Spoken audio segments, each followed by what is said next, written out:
Who and or what is the greatest challenge to be overcome for this reality to be achieved? You just throw out some good ones, don't you? I think definitely the human factor. You want it, Jason? Sure. Okay. I see Stanton the whole table come flying. It'd be great. So the question was, what is the greatest obstacle to overcome? Well, to answer that on a social level would be are the practices that are deteriorating our well-being.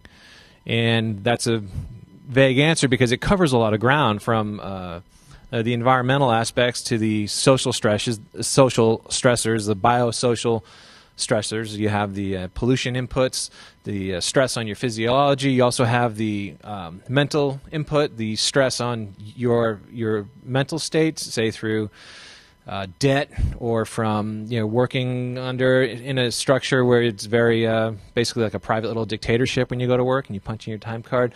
And so on a larger scale, overcoming those pressures, but that's only through identifying what the root cause is. If you think you're going to run out and fight every cause in the world, well, you'll never stop doing that while they all continue to be perpetuated.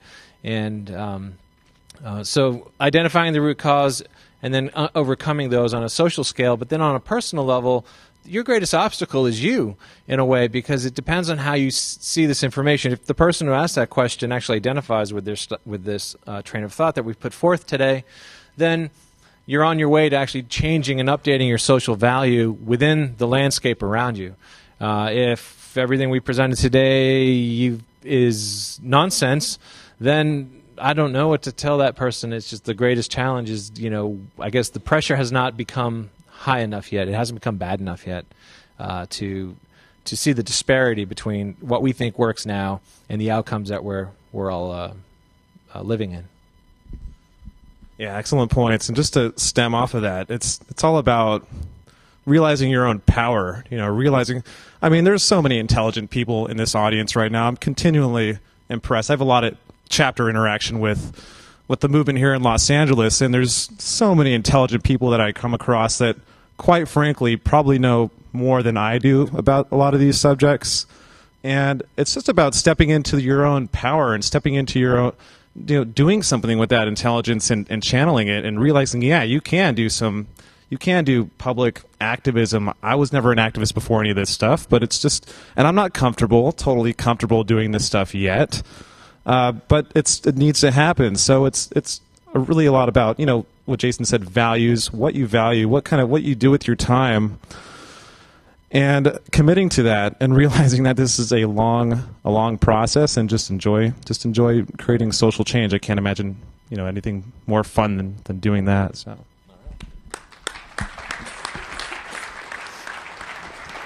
And I'll touch on what Jason said a bit. I think sometimes a lot of people, even who do empathize with this direction, get discouraged because they witness a lot of apathy from other people. So, some people get very offended and argumentative and things like that, but I almost feel like it's worse if you just get no reaction at all, like, oh, sounds cool, whatever.